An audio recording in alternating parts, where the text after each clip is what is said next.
नमस्कार, बहुत स्वागत है आपका आश्रम यूट्यूब चैनल पर। आज हम बात करेंगे हथेली में संघर्ष के बाद सफलता देने वाली रेखा के विषय में, कर्ज से संबंधित रेखा के विषय में। आइए आज का विषय हम शुरू करते हैं। सर्वप्रथम जब हम हथेली पर नज़र देते हैं तो इनकी आयु रेखा बिल्कुल साफ़ सुथरी और इस प्रकार से दिख रही है, जिसका अर्थ होता है कि जीवन जो है इनका 70 से या 75 तक बिल्कुल साफ़ सुथरा है। उसके बाद थोड़ी सी जीवन शक्ति में कमजोरी या स्वास्थ्य संबंधी समस्याएं आ सकती है। अब बात करें इनके हम कनिष्ठिका उंगली पे जब देखते हैं तो ये उंगली थोड़ी सी छोटी नज़र आती है। छोटी कहने का अर्थ होता है अनामिका उंगली के इस पर्व से उंगली का छोटा होना। ये जीवन में परिश्रम अधिक कराता है, संघर्ष अधिक कराता है। आप परिश्रम अधिक करते हैं और फल की प्राप्ति कम होती है, ऐसा दिखलाता है। अब आइए देखते हैं इनकी मस्तिष्क रेखा को। मस्तिष्क रेखा साफ सुथरी और अच्छी अवस्था में, जो बताते हैं मानसिक रूप से सबल और मजबूत हैं। ये तो दिखा रही है, लेकिन इनकी जो भाग्य रेखा है वो जीवन रेखा से निकली है। तो जीवन रेखा से निकली हुई भाग्य रेखा ये बतलाती है कि ऐसे जातक को अपने बल पर आगे बढ़ना पड़ता है। इनको सपोर्ट मिलने की संभावना बहुत कम रहती है। ये जीवन में जो भी करेंगे स्वयं के बल पे करेंगे, स्वयं के बल पर इनको जीवन में आगे बढ़ना पड़ेगा। साथ में मस्तिष्क रेखा पे भाग्य का रुक जाना, मतलब कि अगर ये आगे जीवन में भाग्य इनका बढ़ नहीं पा रहा है तो उसका कारण भी इनकी स्वयं की सोच है, स्वयं की कार्य प्रणाली है।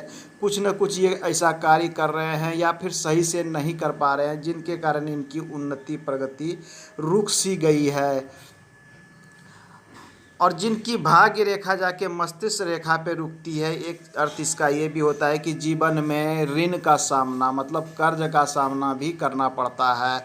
आर्थिक स्थिति जब रुक जाती है तो कर्ज लेने की संभावना बढ़ जाती है। इसकी दूसरी अर्थ निकलती है जीवन का पहला काल तो आपका बहुत अच्छा और साफ सुथरा बीत रहा है, लेकिन उम्र की जब गणना करें तो ये उम्र करीब करीब आता है 32 से 35 वर्ष। 35 वर्ष के बाद भाग्य कमज़ोर पड़ रहा है, जिसका अर्थ है कि आपको जीवन में आगे बढ़ने का एक ही रास्ता है कि आपको परिश्रम अधिक करना पड़ेगा, जीवन में संघर्ष अधिक करना पड़ेगा। अब हम इस पे देखते हैं तो यहाँ पर से दो पतली पतली रेखाएं यहाँ से इस प्रकार से दिख रही है, जो कि हमारी हृदय रेखा तक पहुँच रही है। ये इस प्रकार से दिख रही है, मतलब 35 इस उम्र तक तो इनकी अगर जाके भाग्य रेखा रुक जाती है, लेकिन उसके बाद दो कमज़ोर चांस शुरू होते हैं।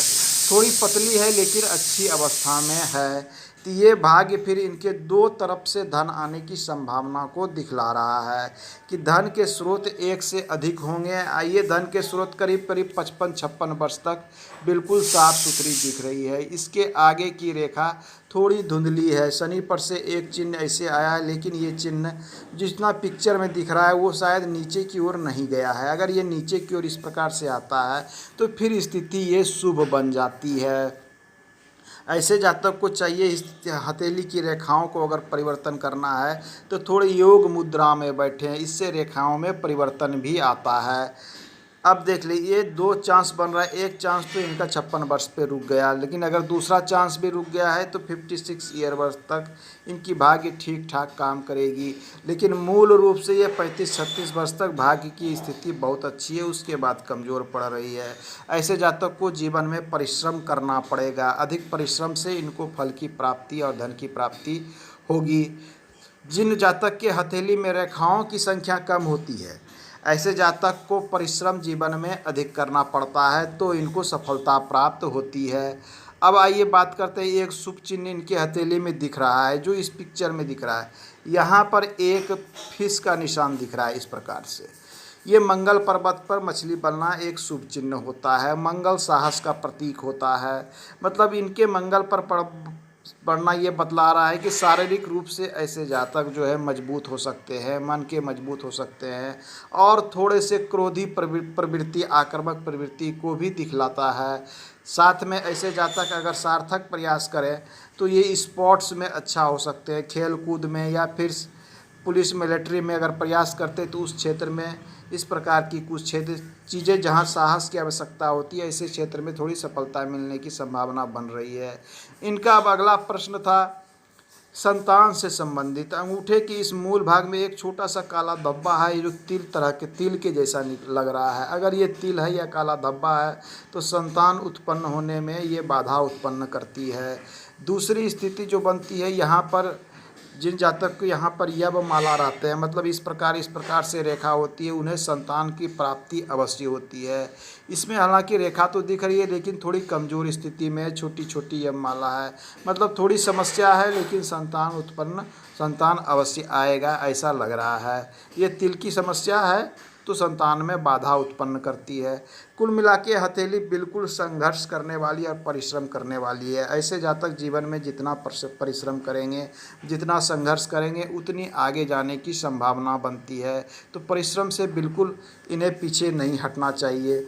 अब अन्य रेखाओं की बात करें तो हृदय रेखा से एक पतली ब्रांच झुक रही है मस्तिष्क की ओर, ये शुभ स्थिति नहीं होती है। ऐसे जातक भावनाओं में बह के कुछ ऐसा डिसीजन ले लेते हैं जिनके कारण इनको बाद में नुकसान पहुंचता है, तो इन्हें थोड़ी सावधान रहने की आवश्यकता है। पर्वतों की स्थिति हथेली में सामान्य है, रेखाओं की स्थिति सामान्य है। हथेली जो है कर्म प्रधान है, मतलब कर्म कीजिएगा आपको उन्नति मिलेगी। कर्मशील व्यक्ति अच्छे होते हैं, जीवन में आप आगे बढ़ सकते हैं। आज के अंक में इतना ही, मिलते हैं अगले अंक में, पुनः चर्चा करेंगे। धन्यवाद।